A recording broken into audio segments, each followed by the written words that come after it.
ପ୍ରାଣର ଠାକୁର ପରମାରାଧ୍ୟ ଜଗତ ଜନନୀ ଶ୍ରୀ ଶ୍ରୀ ବଡ଼ମା ପରମ ପୂଜ୍ୟପାଦ ଶ୍ରୀ ଶ୍ରୀ ବଡ଼ଦା ପରମ ପୂଜ୍ୟପାଦ ଶ୍ରୀ ଶ୍ରୀ ଆଚାର୍ଯ୍ୟ ଦେବଙ୍କର ରାତୁଲ ଚରଣରେ ମୋର ଅନନ୍ତ ଅନନ୍ତ କୋଟି ପ୍ରଣାମ। ଇଷ୍ଟ ପରିବାର ସଭିଙ୍କର ପଦ ପଙ୍କଜରେ ମୋର ନତଦାନ କୋଟି କୋଟି ପ୍ରଣାମ।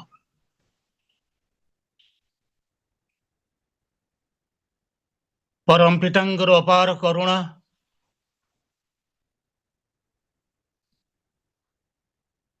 ଭୁବନେଶ୍ୱର ସତ୍ସଙ୍ଗ ଦୀର୍ଘ 1834 ଦିନରେ ଉପସ୍ଥିତ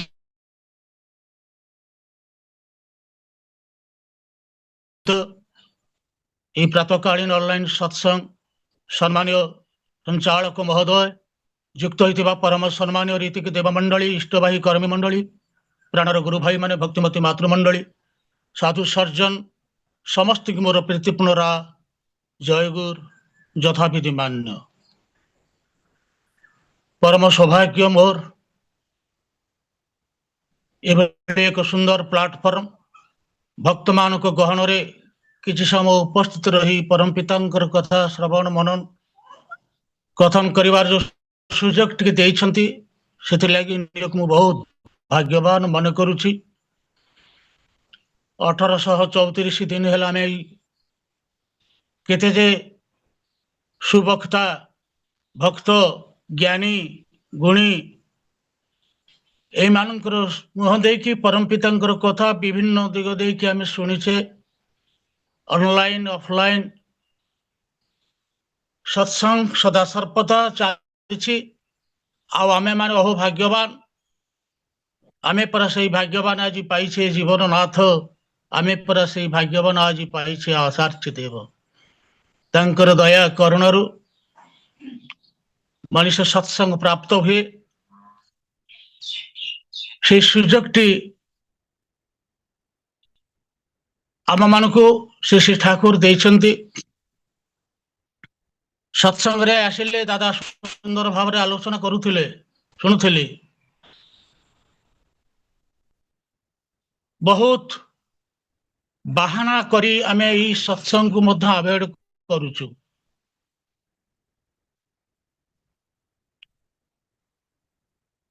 ଗୋଟେ କଥା ମୋର ମନେ ପଡୁଛି ପ୍ରଥମେ ଆରମ୍ଭ କରିବା ପୂର୍ବରୁ ବିଷୟବସ୍ତୁକୁ ଯିବା ପୂର୍ବରୁ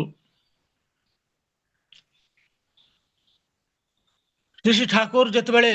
ପାର୍ଲରରେ ବସିକି ଆଲୋଚନା କରନ୍ତି ବହୁ ଭକ୍ତ ତାଙ୍କ ପାଖରେ ରୁଣ୍ଡିତ ହୁଅନ୍ତି ଏବଂ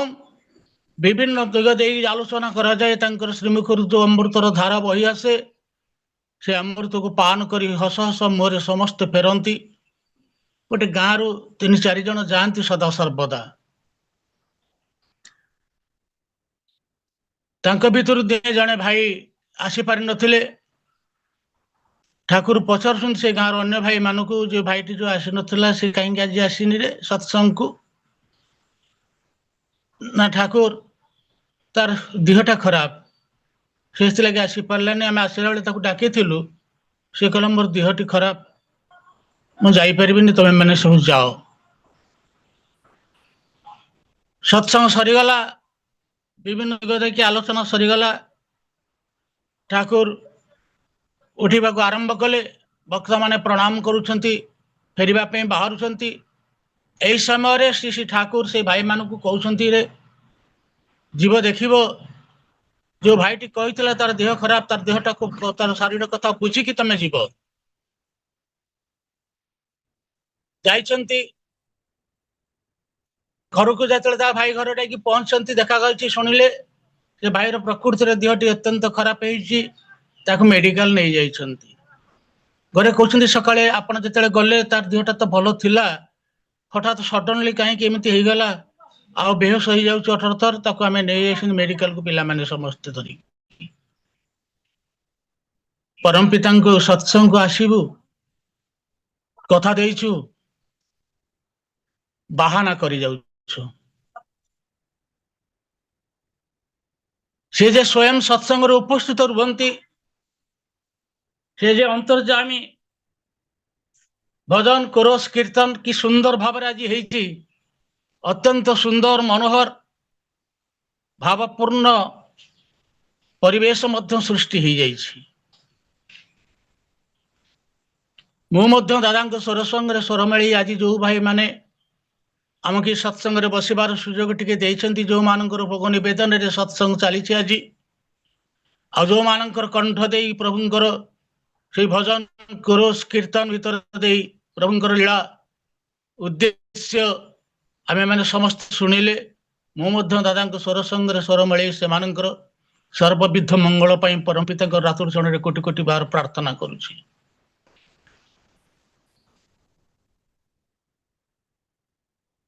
विषय रखा है जीवन उद्देश्य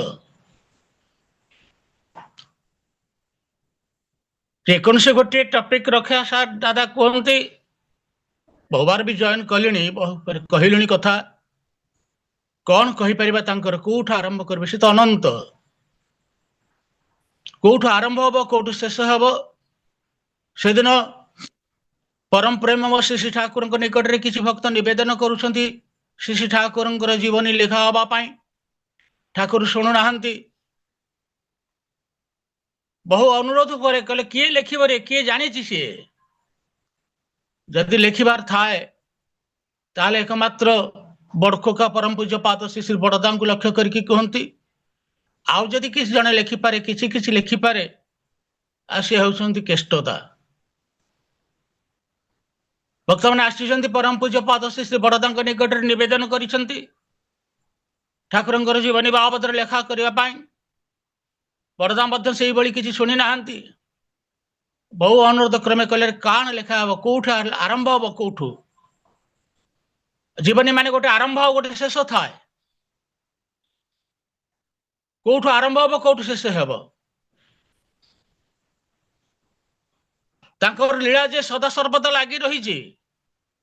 मातृगर्भर कौन मातृगर्भर माँ जिते बड़े माता गर्भर थिले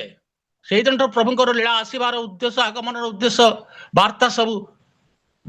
आमे मैंने समस्ते शुणीचे जाचे मुझे किसी गोटे नुआ कथा कहबी ता नुह सेमती वक्ता मु नुहे केवल परम पिता को ये भल पाई आचार्य देव श्री दादा शुभाशीर्वाद बंचिकी रही यही हूँ विश्वासर कथा यही भल पाइबार कथा आमे मैंने जी बड़दा कहते आज भी दीक्षा नहीं जदि प्रकृति से जन जन इष्टवृत्ति गोटे दिन भी करी थाए तार जो अनुभव अनुभूति आसे सी ठाकुर जीवनी भितर किए आरंभ कर कौट के शेष कर जीवन उद्देश्य ये संसार रे आमे जते मनीष अच्छे किए सुख शांति आनंद रे न रही न चाहे ता जीवन उद्देश्य नुह मुझे भले रही सुख शांति आनंद टिके पाइबा पाई कौ आनंद को धरिले मु आनंद पाइबी कौठ गले मु आनंद पाइबी कौठ गले मु टिके शांति पाइबी जे आनंदर आनंद महानंद जे शांति शांति परम शांति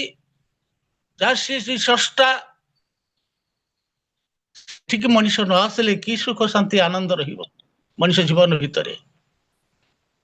अंतर्निहित उद्देश्य समस्त अच्छी किसी ना किसी अच्छी एमती आम मना करें जिते पैसा मोर थाउ जिते टंका पैसा रोजगार थाउ आहरी मध्य रोजगार करने इच्छा आहरी मध्य भगवान को प्रार्थना करे आहरी कि भाव में धनशाली हो उठिबी चाल घर खंडे कर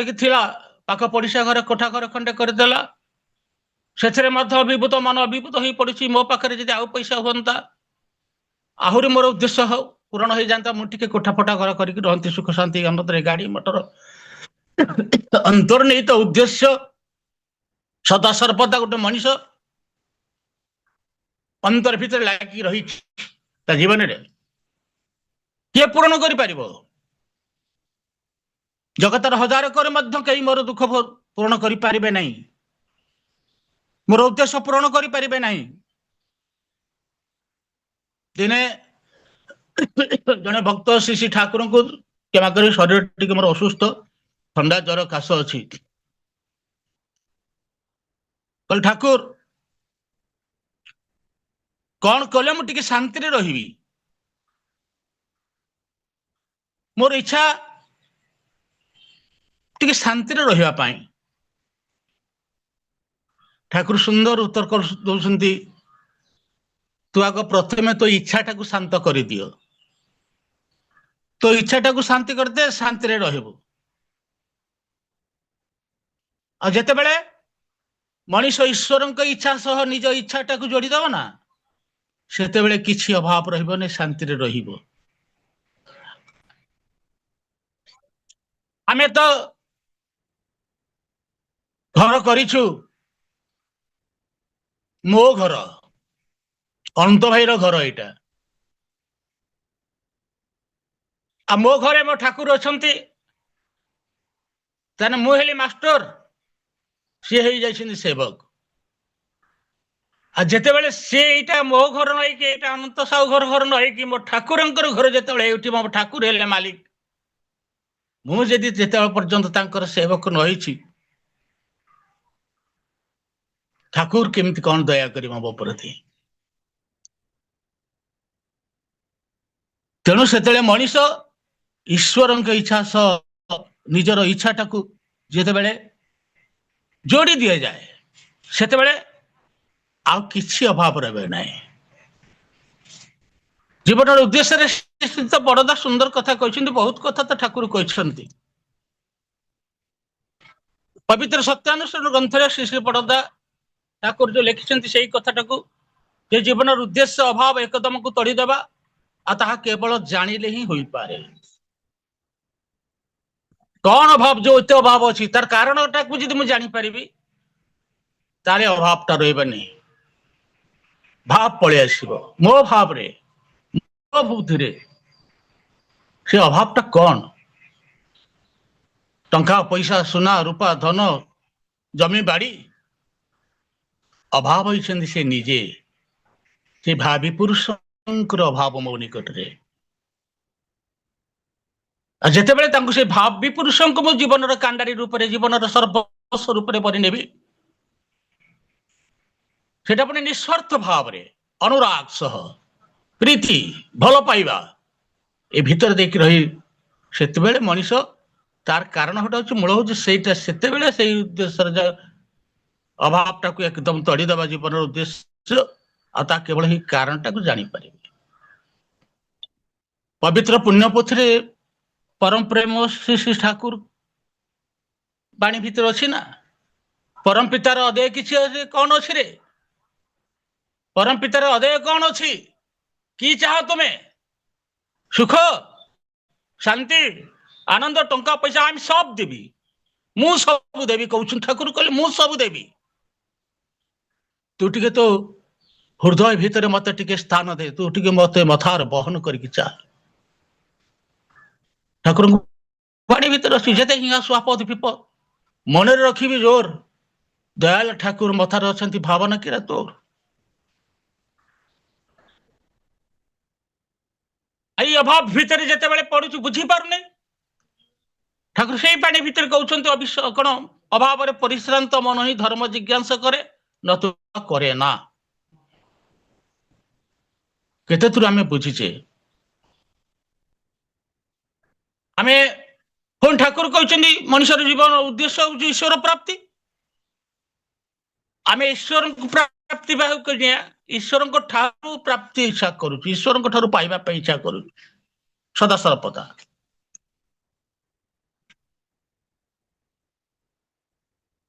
आमे ठाकुर को चाहूना आमे ठाकुर ठाकुर ठारू चाहूँ ईश्वर ठारू चाहूँ भगवान ठारू चाहूँ तेणु कौन आसो सुख शांति आनंद आसो कौटू आसब ना संगे निबिड़ भाव युक्त रही जहाँ गीता पवित्र गीता भगवान कृष्ण कहते ना नास्तिर बुध से युक्त से न भावना युक्त हो भी भावना आसो सुख शांति आसो शांति आसले जाकि सुख मिल सुखटा एत शांत सहज ना बाणी भितर श्री श्री ठाकुर कहते सुख चाहतु तुम्हें भोग चाहतु तुम्हें सुष्टु तो किसी कर ना ये चाहिएटा दे पागल चाहिदा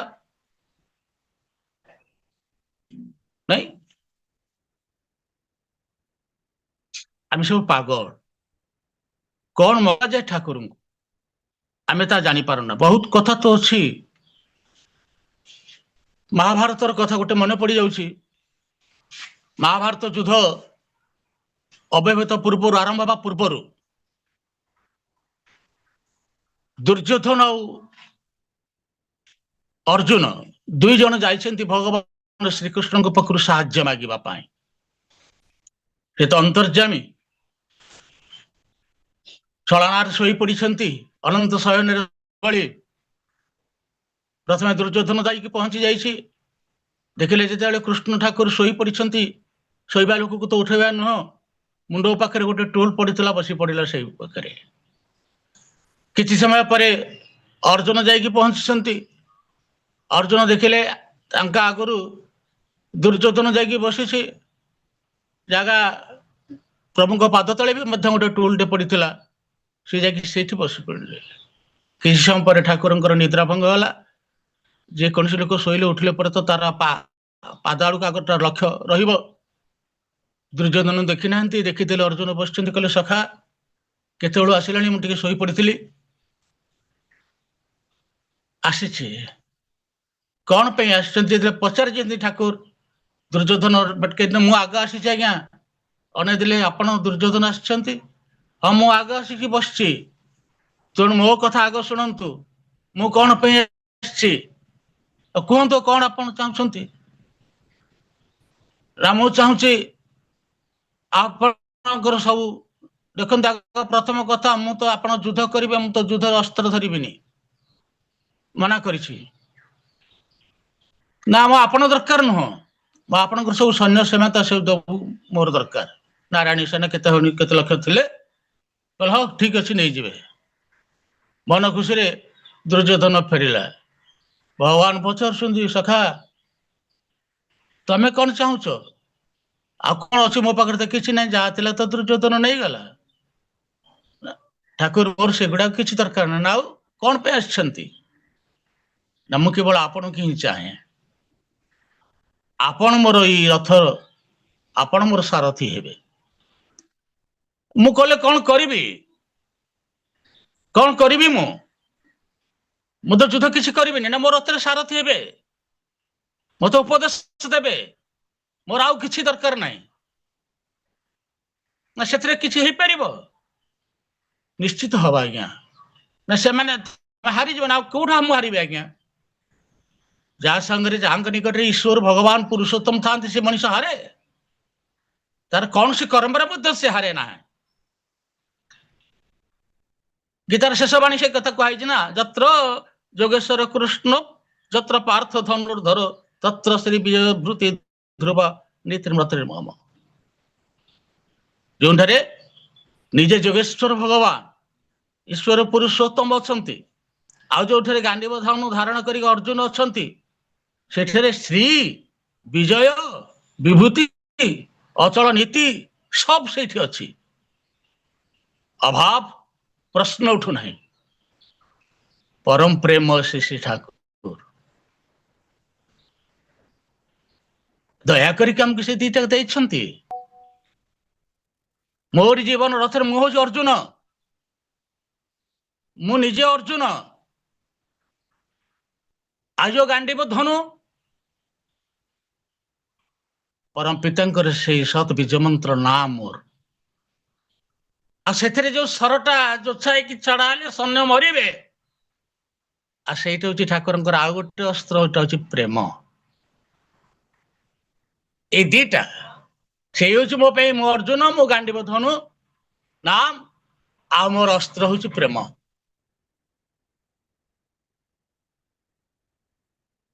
अभाव कहीं रही बड़ कथा हूँ आम ईश्वर भगवान को कौन मागिबू आम जाना गप बहुत जगह आम सब कहू ये कथा गुड़ी को आम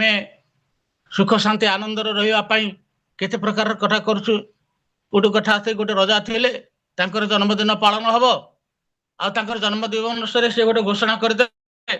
काले सूर्य उदय ठारू अस्त पर्यंत जी जहाँ मागिब ताकू सब दान करा सब देवी। छुटेले लोक जी जार दरकार थिला जार घर दरकार थिला घर दिगला जार जमी दरकार थिला ताकू जमी दिगला जार झील बाहागर हो पारे बाहागर कर दिया सब मंजूर कर गले पाखे बसी मंत्र मंत्री समस्त मंजूर करके सब लिखि दिगला टंका पैसा जार दरकार दिगला लास्ट बेलू मन पड़ा कि गोपालिया बोली चाकरटे सी तो किसी मागुनि एपर्यंत टाकिले कि समस्ते नेले समस्ते मागिले आज तू मागुनु ना मोर कौन दरकार मु तो राजमहल रोची राजखाद्य खाऊची मोर अभाव कौन मुझे कौन नेबी ना ते मागे पड़ो तू मु नदेले भी मोर गोटे बाकी रही जे ते मागे पड़ो बहु बार राजा कहला कहले मोर दरकार नहीं किसी आज्ञा जदि आप दया कर गोटे दिन जा मो घर आप विश्राम करके आसबे तथा तू कहीदेले राजा मंत्री फंत्री सब शुणिकी आश्चर्य होती राजा कहले आज्ञा तार घर द्वार ना ना घर कर दियो ना ता गाँ को रास्ता नहीं ता रास्ता कर दियो इलेक्ट्रिक लाइट पानी फाणी किसी नहीं सब व्यवस्था कर दियो कहानी सब आम शुणीचे मूल को चाहिला गला तार सब घर द्वार सब पड़ी जे पर्यंत मनीष न पाई पाइबा इच्छा न करी जीवन उद्देश्य केबे हेले पूर्ण हो पारिबो नाही यदि बा किसी उद्देश्य साधन हुए ताले क्षणिक मात्र हो जाए नहीं केबे भी हो पारिबो नाही आमे जानि हमर गंतव्य हेला ईश्वर प्राप्ति धारण पालन कोन संवेगशील व्यक्तित्व आ तार उपाय होची आचार्य सक्रिय अनुरोधी आ तहिरा से आत्मनियंत्रण परिवार नियंत्रण समाज नियंत्रण और राष्ट्र नियंत्रण आई राष्ट्र नियंत्रण भितर दे सारा विश्व सहित जोगसूत्र रचना करी सबुटा नहीं विवर्धन अभिमुखे अग्रसर हेबा आउ सबुटी सार्थक कर तोलिबा ईश्वर ठारे आई हेउछि प्राप्तिर परम वेदना जीवन उद्देश्य मत ईश्वर प्राप्त मु सुख शांति आनंद रही केमी आज्ञा समस्त इच्छा मोर मध्य इच्छा दया करके आचार्य पुरुष जो बर्तमान कर्मयोग्य आम मान पाखे थई देइछंती समस्त आम निजे चिंता कर बहु बार चिंता करे जो दिन न जाई पारे आज केते बड़ मो जीवन रे लॉस कली मु हरैली केते आज मो पढ़ा पड़ोसी नहीं कि जो माने आमे ए कथा गुडा को आमे प्रत्येक दिन भी आलोचना बहु सदाबेर तले चली से माने सुख शांति आनंद रहिबे जे पर्यंत से माने सुख शांति आनंद रहनांती से माने भले न रहिसंती मु भले रहि परिबी नहीं ना केबे केबे तो संभव नुह ठाकुर तो सही कथा बहुत जगह रे बाणी माध्यम कहि दैछंती ना नहीं जा छुटी जाग से बंचा से जो तोर बंचार पुंजी बंची पारिनी मो पढ़ा मु बंची पारिनी आउ जीवन उद्देश्य पूरण कौन हम केते भाग्यवान आम सब अच्छे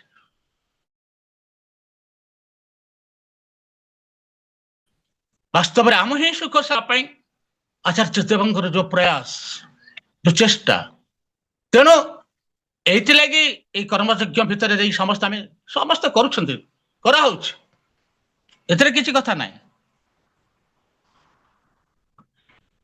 सुख शांति पाइबी केमती मनुष्य जो सुंदर भाव में सत्संगर कथा तोली धरुले मनुष्य को सत्संग आसिले मनुष्य जे केते माने सुख शांति आनंद लाभ करे एटा आमे जानिछे कहीं पाखक आसिले गोटे कथा मन पड़ी गोटे कर्मी सम्मेलन रे परम पूज्यपाद श्री श्री दादा 96-97 मसीहा हम बोधे कहते मनुष्य सुख शांति आनंद चाहे एटा तो क्षणिक कहते ईश्वर तो होती चिरंतन सुख शाश्वत सुख चिर आनंद उत्स से गले पाखक गले मनुष्य सब जिन भगवान बुद्धदेव समर घटना राजा सुनंद बहु धर्मपरायण राजा बहु राज्य जय करथिले सुशासक प्रजा मान निजर संतान भली देखुथिले जीवन भीतर सब भल तथापि मन भितर किसी गोटे अभाव सदा सर्वदा माने लागिक रही किसी गोटे अभाव रही ସଦା ସର୍ବଦା ସେଥିଲାଗି ଟିକେ ଶାନ୍ତି ପାଇପାରୁନାହାନ୍ତି। ସେ ରଜା ଚିନ୍ତା କରିପାରୁନାହାନ୍ତି। ହଠାତ୍ ଦିନେ ଭଗବାନ ବୁଦ୍ଧ ପରିଭ୍ରମଣ ସମୟରେ ଆସିଥିଲେ। ସତ୍ସଙ୍ଗ ଚାଲିଛି, ବହୁ ଭକ୍ତ ମାନଙ୍କର ସମାଗମ ରାଜା ଶୁଣିଲେ। ରାଜା ଯାଇକି ମତେ ସେଠିକି ଗଲେ, ବସିଲେ। କିଛି ସମୟ ବସିଲା ପରେ ଯାହା ଶୁଣନ୍ତି ମଝିରେ ମଝିରେ କେବଳ ସେ ତାଙ୍କ ପାଟିରେ ପଡୁଛି ଓହ ସୁଖ, ଓହଂ ସୁଖ, ଓହଂ ସୁଖ, ଏଇ କଥା ଗୁଡାକ ସବୁଦିନ ମଝିରେ ମଝିରେ ବାହାରୁଛି। ଭଗବାନ ବୁଦ୍ଧ ପଚାରିଲେ, ସମସ୍ତେ ତ ବସିକି ନିରବରେ ଶୁଣନ୍ତି, ଆଉ ଆପଣ ଏଇ ମଝିରେ ମଝିରେ ଏଇ କଥାଟା କହୁଛନ୍ତି କଣ ପାଇଁ? ଓହଂ ସୁଖମ କଣ ପାଇଁ କହନ୍ତି? ସେଦିନ ରାଜା କହିଛନ୍ତି, ଗୁରୁଦେବ, ମୁଁ ବହୁ ରାଜ୍ୟର ଅଧିକାରୀ ହେଇଛି, ବହୁତ ସୁନ୍ଦର ସ୍ତ୍ରୀ 2 ଜଣ ଅଛନ୍ତି ମୋ ପାଖରେ, ମୋର ପିଲାମାନେ ମଧ୍ୟ ଯୋଗ୍ୟ ଭଳି ଦେଖାଯାଉଛନ୍ତି, କିନ୍ତୁ ମୋ ମନରେ ବହୁତ ଅଭାବ। ବେଳେ ବେଳେ ମୋ ସ୍ତ୍ରୀଙ୍କ ଉପରେ ସନ୍ଦେହ ହେଉଛି, ମୋ ସ୍ତ୍ରୀ ଭାରି ସୁନ୍ଦରୀ। ମୋର ପୁତ୍ରମାନଙ୍କ ଉପରେ ମଧ୍ୟ ସନ୍ଦେହ ହେଉଛି, କାଳନ୍ତେ ସେମାନେ ଅନ୍ୟ କଥାରେ ଭୁଲିକି ବିପଦଗାମୀ ହେଇଯିବେ। ଆଉ ଯୋଉଦିନଠୁ ଆପଣଙ୍କର ମୁଁ ଶରଣାପନ୍ନ ହେଇଛି, ସେଗୁଡାକ ମୋ ମନ ଭିତରେ କିଛି ଆସୁନି। କେବଳ ଏଇ ମନରେ ଟିକେ ସୁଖ, ଶାନ୍ତି, ଆନନ୍ଦ ପାଇବା ପାଇଁ ଆସିଛି। ଆଉ ଆପଣଙ୍କର କଥା ସଙ୍ଗ ଯେତେବେଳେ କରୁଛି, ଏ ସତ୍ସଙ୍ଗରେ ଯେତେବେଳେ ବସୁଛି, କେବଳ ଶାନ୍ତି, ସୁଖ, ଆନନ୍ଦ ମୋର, ସେ ରାଜ୍ୟ, ସ୍ତ୍ରୀ, ପୁତ୍ର ମାନଙ୍କର ଅଭାବ ଅନୁଭବ କରୁନାହିଁ। ତେଣୁ ହେ ଗୁରୁଦେବ, ମୁଁ ସଦାବେଳେ ଓହଂ ସୁଖମ ଓହଂ ସୁଖମ। ବାସ୍ତବରେ ଏ ମଣିଷ ସଦ୍ଗୁରୁ ପ୍ରାପ୍ତ ହେଲେ, ତାଙ୍କର ନିର୍ଦ୍ଦେଶରେ ଚାଲିଲେ, ମଣିଷ ସେ ସୁଖ, ଶାନ୍ତି, ଅଭାବ, ଯାହା ହଉ ଜୀବନର ଉଦ୍ଦେଶ୍ୟ, ଅଭାବ ତୋଡ଼ିଦେବା, ଆଉ ଜୀବନର ଉଦ୍ଦେଶ୍ୟ ମଧ୍ୟ ଈଶ୍ୱର ପ୍ରାପ୍ତି, ସେଟା ଯେତେବେଳେ କୃପାରେ କରିବେ। ଆମେ ହଜାରେ କରି ମଧ୍ୟ ଦୁଃଖ ନିବାରଣ କରିପାରେ ନା, ଯେପର୍ଯ୍ୟନ୍ତ ମୋ ହୃଦୟରୁ ସେଇ ଯୋଉଟାକୁ ନ ହେଇଛି, ତାକୁ ଧର୍ମ ହିଁ କେବଳ କରିପାରେ। ଆଉ ଧର୍ମ କଣ? ଧର୍ମ କଥା ତ ଆମେ ବହୁତ କଥା ବୁଝୁଛୁ ନା,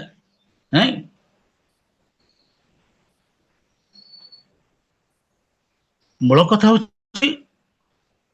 ଆଲୋଚକ ତ ଆଲୋଚନା କରିବେ, କିନ୍ତୁ ବାସ୍ତବରେ ଯୋଉ କାମଟା ହଉଛି, ଯୋଉ ଜିନିଷଟା ଚାଲିଛି ବର୍ତ୍ତମାନ, ଯୋଉ କର୍ମଚକ୍ୟ, ଯିଏ ଟିକେ ସୁଖ, ଶାନ୍ତି, ଆନନ୍ଦରେ ଠାକୁରଙ୍କ ପାଖରୁ ଫେରି ଆସିଛି, ତା ଘରକୁ ଆଉ ଥରେ ଗଲା ପରେ ଯେ ସେ ଯେ କେତେ ଆଦର ଅଭ୍ୟର୍ଥନା କରୁଛି, ଏତେ ଦିନ କେତେ ଅନ୍ଧକାର ଭିତରେ ମୁଁ ରହି ଯାଇଥିଲି, ନାଇଁ, ଆମେ ସେଇ କଥାଟାକୁ ଟିକେ ଦେଖିପାରୁନି। ଧର୍ମ, ସତ୍ସଙ୍ଗ, ଭଜନ, କୀର୍ତ୍ତନ, ନାଇଁ। ତେଣୁ ଆଚାର୍ଯ୍ୟଙ୍କ ଉପରେ ଅନୁରୋଧ ନ ରହିଲେ ଏଇ ଯେ ଆତ୍ମନିୟନ୍ତ୍ରଣ ଆସିପାରିବନି, କି ସାରା ବିଶ୍ୱ ସହିତ ଯୋଗସ୍ତର ରଚନା କରି ସମସ୍ତଙ୍କୁ ନେଇକି ମୁଁ ଚାଲିପାରିବି ନାହିଁ। ମାନେ ଭୀମ ଭୟଙ୍କର ଗୋଟେ ଗୀତ ମନେ ପଡେ ନା, ପ୍ରାଣିକ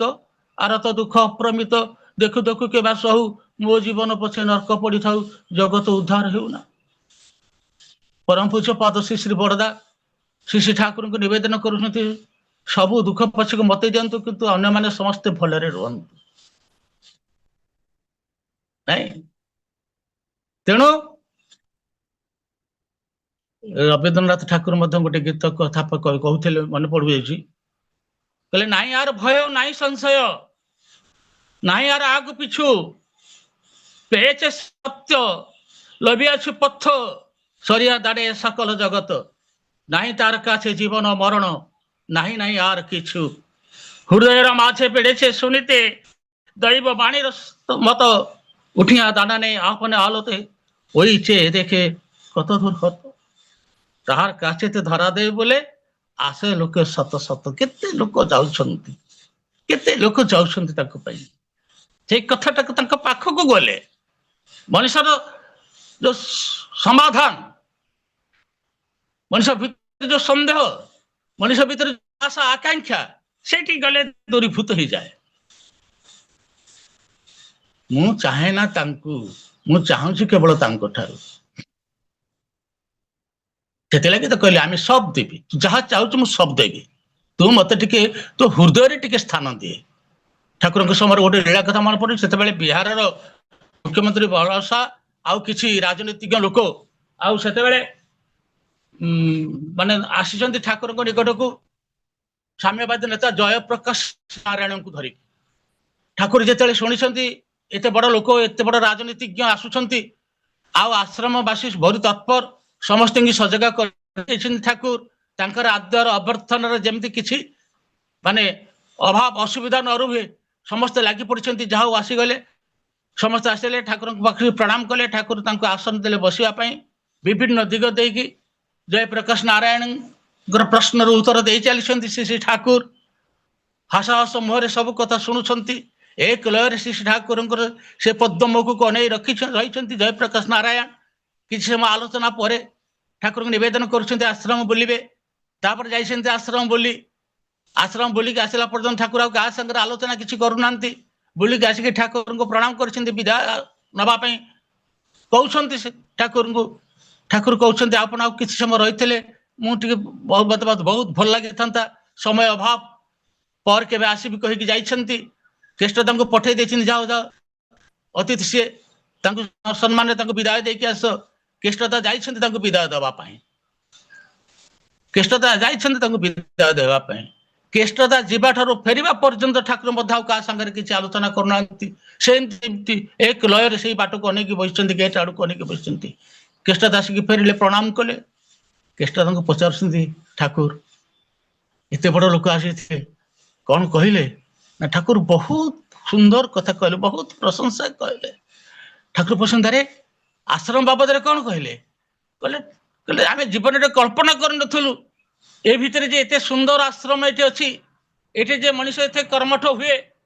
ये सब कर्मयज्ञ ज्ञान यज्ञ जो जागितार जेते यज्ञ सब ए आड़ी भितर सब अच्छी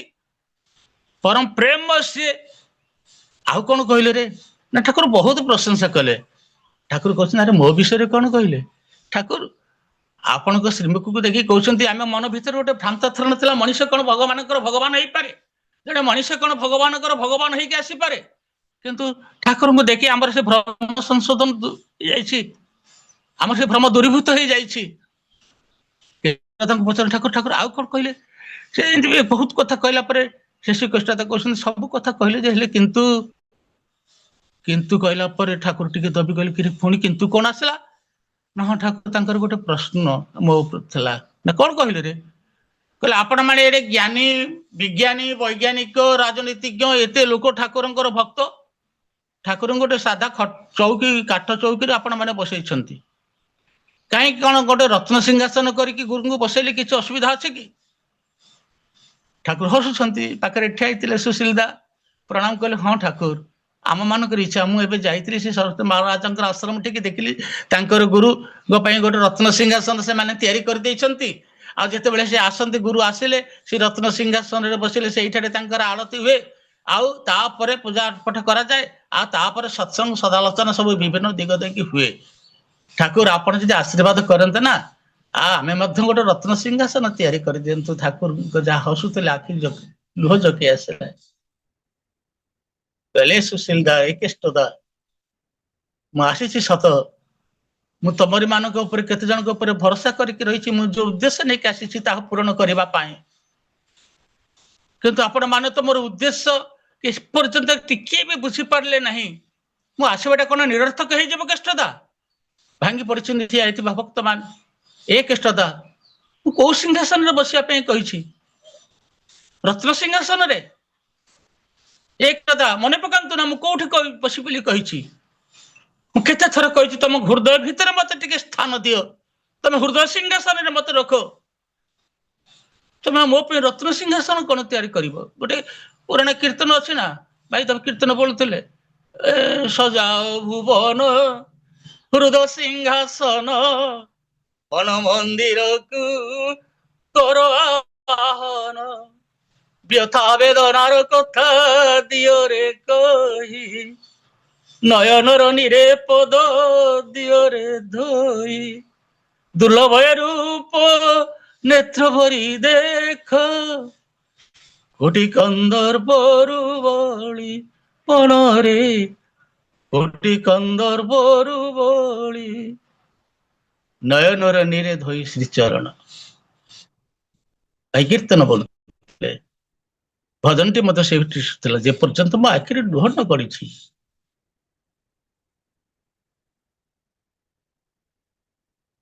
সেটা যেমন ভক্তি ভাব বিশ্বাস ହେବା ଦରକାର। ତାଙ୍କର ଉଦ୍ଦେଶ୍ୟ ପୂରଣ ମଣିଷ ଜୀବନର ଉଦ୍ଦେଶ୍ୟ ପୂରଣ ନିଶ୍ଚିତ ହବ, ଏଥିରେ ତିଳେ ମାତ୍ର ସନ୍ଦେହ ନାହିଁ।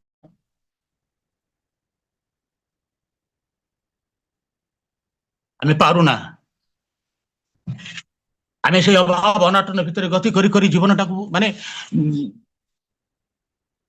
ନଷ୍ଟ କରିଦଉଛୁ ପଛକେ ଆମେ କିଛି, କିନ୍ତୁ ତେଣୁ ମୁଁ ତ ସେଇ କଥାକୁ କହିକି ଯିବି। ଆସିକି 2 ଜଣ ଭାଇ ମାନେ ବସିଲେଣି, ଆଜି ଯିବାର ଥିଲା ଆମର ଗୋଟେ ଜାଗାକୁ। ନାଇଁ କର୍ମ ବୟସରେ କିଛି ଦରକାର ନାହିଁ। ପରମ ପୂଜ୍ୟପାଦ ଶ୍ରୀ ଶ୍ରୀ ଆଚାର୍ଯ୍ୟ ଦେବ ଭୁବନେଶ୍ୱରରେ କହିଥିଲେ, କହିଲେ ଶତାୟୁ ରୀତିକି ଦୀକ୍ଷା ଦେଇପାରୁନାହାନ୍ତି, କିନ୍ତୁ ରିନ୍ୟୁଆଲ ଟର୍ମଟା ଚାହୁଁଛନ୍ତି, ଗୋଟେ 2ଟା ଦୀକ୍ଷା କେମିତି ଦେବି। ପିଲାମାନେ ଦୀକ୍ଷା ଠିକ କରିଦେଲେ, ତାଙ୍କର ଗଲାବେଳକୁ ଟେକି ଟେକି ନେଇକି ଗଲେ, ଏବଂ ଯେତେବେଳେ ଫେରିଛନ୍ତି ହସ ହସ ମୁଖକି ଶ୍ରୀ ଶ୍ରୀ ଆଚାର୍ଯ୍ୟ ଦେବ କହୁଛନ୍ତି, ଅଦୁନା ଆଚାର୍ଯ୍ୟ ଦେବ କହୁଛନ୍ତି, ରୀତିକି ଦାଦା ଗଲା ବେଳେ ଗଲେ ମହାତ୍ମା ଗାନ୍ଧୀଙ୍କ ଭଳିଆ, ଆସିଲା ବେଳକୁ ଆସିଲେ ସୁଭାଷ ବୋଷ ଭଳିଆ। ମଣିଷ ଇଷ୍ଟକର୍ମ କଲେ ତାଗାଟା ହେଇଯାଏ। ନା ଆମେ ଶକ୍ତି, ନା ଆମେ ଭକ୍ତି, ନା ଆମେ ସୁଖ, ନା ଆମେ ଶାନ୍ତି। କୁଆଡୁ ଆସେ ସେ ଶକ୍ତି ଆଜ୍ଞା? ବୁଝି ହୁଏ ନା ପ୍ରକୃତରେ, ବାସ୍ତବରେ ଯାହାର ଅନୁଭବ ନାହିଁ, ଅନୁଭୂତି ନାହିଁ।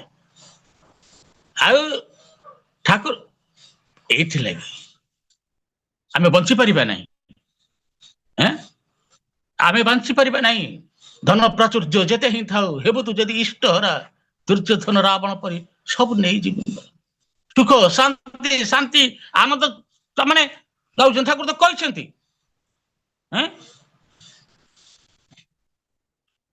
ଠାକୁର କହିଲେ, ଆଉ ଜଣେ ବ୍ରିଟିଶିଆନ ବୋଧେ ଆମେରିକାନ ଭକ୍ତ କହୁଛନ୍ତି, ଠାକୁର ମୁଁ ବି ସେଇ କଥା, I want peace, I want peace ଠାକୁର, ଆଇ ୱାଣ୍ଟ ପିସ୍। ଠାକୁର କହିଲେ ଠିକ ଅଛି, leave want then you get peace. ଏ ମଝିରେ ୱାଣ୍ଟଟାକୁ ଚାହିଁବା ଶବ୍ଦଟା ନାହିଁ, ତାଙ୍କୁ ହିଁ ଚାହିଁବେ। Leave everything and come to me, I will give you everything.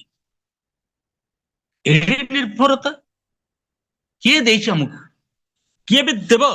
ଆମ ମାନଙ୍କୁ? ନାଇଁ। ଜଣେ ଠାକୁରଙ୍କର ଆଉ ଜଣେ ଭକ୍ତ ଆସିକି ପଚାରୁଛନ୍ତି ଠାକୁରଙ୍କୁ, ଆଜି କେତେ ବର୍ଷ ଧରି ହେବ ନାନା ଅଭାବ ଅସୁବିଧା ଭିତରେ ଦେଇକି, ଅଶାନ୍ତି ଭିତରେ ବିଧ୍ୱସ୍ତ ହଉଛି, ଆଉ ଶୁଣିଲି ଠାକୁର ଦୀକ୍ଷା ନେଲେ ଭଲ ହେବ, ମୁଁ ଦୀକ୍ଷା ନେବି କି? ଠାକୁର କହୁଛନ୍ତି, ଅଭାବ ପାଇଁ ଦୀକ୍ଷା ନିଅ ନାହିଁ, ଦୀକ୍ଷା ପାଇଁ ଦୀକ୍ଷା ନିଅ। ଦୀକ୍ଷା ପାଇଁ ଦୀକ୍ଷା ନିଅ। ପଚାରିଥିଲେ ସେଦିନ ଜଣେ କହିଲେ, ତୁ ଏତେ ଦିନ ଦୀକ୍ଷା ନେଲୁ, ମୋ ପାଖରେ ରହିଲୁଣି, କଣ ତୁ ପାଇଛୁ ରେ? କିଛି କହିପାରିଲାନି, ତୋର କଣ ହେଇଛି, ତୁ କଣ ପାଇଛୁ? କିଛି କହିପାରିଲାନି। କହିଲେ 3 ଦିନ ସମୟ ଦେଲେ, କହିଲେ 3 ଦିନ ପରେ ଆସିକି କହିବୁ। 2 ଦିନ ପଳେଇ ଯାଇଛି, 3 ଦିନ ଆସିକି କେମିତି କଣ କହିବି? ସେଇଦିନ ରାତିରେ ନାମ ଧ୍ୟାନ କରିକି ଯେତେବେଳେ ପ୍ରଗଳ ଭାବରେ ଆଖିରେ 2 ଧାର ଲୁହ ଖସି ଯାଇଛି, ଠାକୁର ମୁଁ ଜାଣିପାରୁନି ମୁଁ ଆପଣ କଣ ପାଇଛି ବୋଲି। କିଏ ଜଣେ କହିଦଉଛି, ଆରେ କଣ ପାଇବୁ, ତାଙ୍କୁ ହିଁ ତ ପାଇଛୁ। ହସ ହସ ମୁହଁରେ ଆଖିରୁ ଲୁହ ପୋଛି ଦେଇକି ତା ପରଦିନ ସକାଳୁ ଦୌଡ଼ି ଆସିଛନ୍ତି, ଠାକୁରଙ୍କୁ ପ୍ରଣାମ କରୁଛନ୍ତି। ଠାକୁର କହୁଛନ୍ତି, ପାଇଲି। ନା କଣ ପାଇଲୁ ରେ? ନା ଯୋଉ ଆପଣ ଯୋଉ ପ୍ରଶ୍ନ ପଚାରିଥିଲେ ତା ଉତ୍ତର। ନା କଣ ମୁଁ ପ୍ରଶ୍ନ ପଚାରିଥିଲି? ନା ଦୀକ୍ଷା ନେଇକି କଣ ପାଇଛି? ନା କଣ ପାଇଲୁ କହିଦଉନୁ ସମସ୍ତଙ୍କୁ? ନା ଆରେ ମୁଁ ତ କହିଲେ ଦୀକ୍ଷା ନେଲେ ଆପଣଙ୍କୁ ହିଁ ପାଇଛି। ନାଇଁ, ଦୟାଳୁ ସିଏ, ଦୟାର ସାଗର। 69 ମସିହାରେ ଠାକୁରଙ୍କର ମହାପ୍ରାଣ ହେଲା। 66 ମସିହାର ଘଟଣା। ଠାକୁରଙ୍କର ଶରୀର ବହୁତ ଅସୁସ୍ଥ ଅଛି ନା? ଅସୁସ୍ଥ ଅଛି। କହିଛି ବହୁବାର, କଥାଟା ମତେ ବହୁତ ଭଲ ଲାଗେ। କାଶ ହଉଛି, ଡାକ୍ତର ଲାଗିଛନ୍ତି, କାଶ ଭଲ ହଉନି, ବିଶ୍ରାମ ନେବା ପାଇଁ ସମସ୍ତେ କହୁଛନ୍ତି। ପରମ ପୂଜ୍ୟ ପାଦ ଶ୍ରୀ ଶ୍ରୀ ପଣ୍ଡା ଯେତେ ବି ଚେଷ୍ଟା କରୁଛନ୍ତି, ଠାକୁରଙ୍କର ବିଶ୍ରାମ ନେଇ ପାରୁନାହାନ୍ତି। କାହିଁକି ନା ହଜାର ହଜାର ଭକ୍ତ ମାନେ ଛୁଟି ଆସୁଛନ୍ତି, ତାଙ୍କର ଅଭାବ ଅନାଟନ ଦୁଃଖ ଦୁର୍ଦ୍ଦଶା ଜଣେଇବା ପାଇଁ ଚାଲିଛି କଥା। କାଶ ଉଠୁଛି, ପ୍ରଶ୍ନ ପରେ ପ୍ରଶ୍ନ, ଗୋଟେ ଉତ୍ତର ଦେଲା ପରେ କାଶି ଦଉଛନ୍ତି, ପାଣି ଗ୍ଲାସଟେ ପିଇ ଦଉଛନ୍ତି, ନୂଆ ପୋଛି ଦଉଛନ୍ତି ଟୁଆଲେରେ ମୁହଁ। ପୁଣି ଚାଲିଛି ଆଲୋଚନା। ସମ୍ଭାଳି ପାରିଲାନି ଜଣେ ଭକ୍ତ ମା, ଦୌଡ଼ି ଆସିଥିଲେ ସେଦିନ ଠାକୁରଙ୍କ ନିକଟକୁ। पानी ग्लास टा धरी ठाकुर कासिले पानी दे दे पीदे मुहटा पोछि देकी ठाकुर को कान पाखरे जण कोन टिके कहि देकी पुसु पुसु की चली गले माटी थिले हम जानि छे काली षष्ठी मा ताके छाडी ले ठाकुर ए काली षष्ठी तू मते कोन पुसु पुसु की कहि देलु समस्त की जणी देना ना कोन जणीबी का मान को जणीबी ए अबुझा गडन को एमान तो पुछि नांते ना आपनकर धन मणि सुना केते प्रकार तांको डाकुछंती से तो किछि बुझी पारु नांती आम तो आपण कथा से माने बुझी पारु नांती मु कोन से माने को बुझे कहली कोन मोर लाभ अछि ना कहि दे ना काहे की कहबी को नांती आपण पर भगवान से माने आसुछंती आपनकर दुख दुर्दशा से माने जणैबा पई तांकर आपण तो व्यथारी दुख हारे बोली कहउछंती तांकर व्यथा हरण करि दो नांती तांकर दुख हरण करि दो नांती एबे संख्यार लोक आसते नहीं एते प्रश्न आपन को पचारते नहीं आपनकर एते काश आपनकर काश हवा देखी डाक्तर माने जे केते कथा कहउछंती परम पूज्य पद श्री श्री बड़दा मन दुख आखिर डो गड़ी के बसिन कोन करबी रे काली षष्ठी तो जन्म होइतली सेति पे मो मां मोर नाटा देइछि से अनुकूल कुले पड़ले दिन कहिन जने कोन कहबुता नहीं तांकर व्यथा धारण करबा पे मोर जन्म मोर नामकरण हेछि मो मां मोर नामकरण करिसंती तो मु केमिति निरवहि की रहिबे आमे बुझी परना गुरुंकर कोन ठाकुर को पचन ठाकुर काहे की कहउछंती ना मु कहउची से माने न सुन तो मु कहिबी ना से माने सुनु ना काहे की अरे मुसीबे कदी सुनिबे ताकर कोट रहिबा पे के से कथाडा को रहिबा पे ताकर हृदय भीतर जागा टिके नाही जे पर्यंत हृदयटा को निर्बल रहिछि आ तार तो सब औषध मेडिसिन अस्त्र शस्त्र आम निकट थई दे जाई मुदे किंतु से माने करि पारु ना गोटे कथा कहि कि आजन बंद करबी जने प्रवचक आसुथांती प्रवचन दबा पई बहु गाँ गाँ बोली आसीथांती से दिन से जो दिन आसुथांती बहु लोकंकर समागम हुए ए जे जीवनवाद कथा धर्मर कथा पिता पुत्र कथा स्वामी स्त्री कथा बहुत दिग देके सुंदर सुंदर आलोचना करती गाँ लोक कौन पढ़ापढ़ी से गाँव हजार हजार लोक आसिक शुणती आउ से गाँव में गोटे नुआ बहुटे कबाट कौन ठियाकी देखे केते लोक जाउछंती केते कथा शुणुछंती फेरला बेले बाबांकर प्रशंसा करके जाउछंती वास्तविक गुरुदेव जहाँ कथाटा कहउछंती यदि प्रकृति आमे परिपालन करुथिबा ना करन्ते ताले आमे मध्य सुख शांति आनंद रहिबानी काहेकि आमर कहीं धनर अभाव हम आमर कहीं शांतिर अभाव हम आमर कहीं आनंद हम ये आलोचना बहु मार कान टे पड़ जाइए मन छटपट हो भी दिने जाती से बाबा से प्रवचन से आशीर्वाद कथा मुझे शुणती मो जीवन को जहाँ भाव अच्छी मोर जीवन जो उद्देश्य अच्छी पूरण कर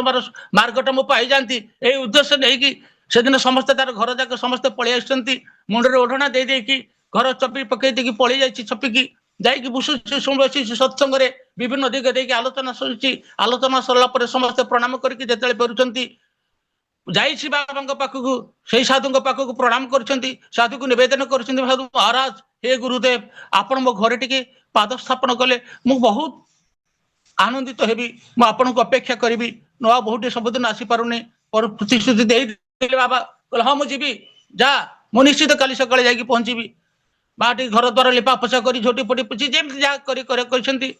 साधु महाराज आसीगले जमी अतिथि अभ्यागत चर्चा कर जाए पद धोईदे आसन पकईकी बसईदे आउ किसी नीरव बसी बहु बा सांगे सांगे घर भीतर को दौड़ी गले हाथी तो गले अतिथि को आप्यायन करा पड़ो आउ दादा बाबा पाखे आसिक नवेदन कर महाराज मु आपण खीरी टिके रखी आपण ताकू प्रसाद रूप से सेवन करंतु मु बहुत धन्यवाद हेबी साधु महाराज कहले अरे आम एठी सेठू खाऊना मु आश्रम केवल खाए ना मु श्रद्धार करी आपण रखाइले मो मनटा कष्ट हम ना जदि तू कहूचु ताले मु दे मते दे मु नहीं जीवी मु आश्रम खाइबी कहीकि कमंडलुटी धरे से माटी जो कमंडलुटी धरे माँ जाई घर भीतर को कमंडल जो खीरी बाड़िया को कमंडल को नहीं दी कमंडल भीतरटा एकदम अपरिष्कार नहीं जाइए विभिन्न प्रकार सफा बाली फाली देकी मजे करके सफा सुतरा करी चिक चिकी देखागला कमंडलटी भीतरटा अत्यंत परिष्कार हो गला तापर खीरी टिके धरी आसिकी साधु महाराज को अर्पण कर प्रणाम करुचे मो जीवन धन्य हो गला मो जीवन धन्य हो गला ठाकुर महाराज से कमंडल खीरीटी की धरी तापर माटीर प्रश्न मुझे विश्वास डाकी आपण मत कि कहे बोली ना मुझे कही सारी ना नहीं तो किसी कही ना किसी तो मत किसी कही ना आप आसला बेले मत किसी तो धर्म उपदेश दे ना ना मुझे देची कहले कौन देची ना कमंडल कहले मुझे बुझी पारे बाबा नहीं कमंडल टा देली खीरी टी आने तू देलु कि ना ता भीतर बड़ा महिला थिला मुझे कि भीतर तो परिष्कार कला पर जाके ना सेमती तो तो हृदय भीतर परिष्कार न कले ये धर्म स्थान तो हृदय भीतर कौट रही माँ ईश्वर भगवान रही हृदय को परिष्कार करने पड़ो हृदय जे पर्यंत निर्मल रही समस्त की भल पाई न चली नाई आ से पर्यंत मु केवल कथाटा कथा भितर कहीं कहीं कहवा नहीं किसी भी लेख नहीं होता कि कथा ठाकुर से पढ़ा पड़ोसी कथा नहीं पड़ोसी निपात जाबे तारे बुझे सुख खाबी बुझी जहाँ छुटे जा तादेर काছে তারাই যে তোর বাঞ্ছার পুঞ্জি পরিবেশক তাচ্ছিল্য করে যারাই বড় হতে চায় স্বার্থ বিতেশন জানা পড়বে ঘোর পায় পায় आमे बंचिबाकु हेले वर्तमान अधुनाचार्य देवंकर से कर्मयज्ञ मु सुख शांति आनंद रही किसी सुध ना से रहिले समस्त सुख शांति आनंद रहा जीवन उद्देश्य पूरण हो जहा दादा समय अतिक्रांत होगा पुणी थे समस्त सार्विक मंगल कामना करी मोर जाचन करुँची जदि कहू को बहुत भूल होते देह अत्यंत खराब दादा काल परदिन ठार ज्वर काश काली मत फोन कला मत प्रबल काश होता जदि ठीक थाए परम पिता किसी दया आ जदि किसी भूल कही था मत फेर क्षमा कर जय गुरु दादा जय गुरु।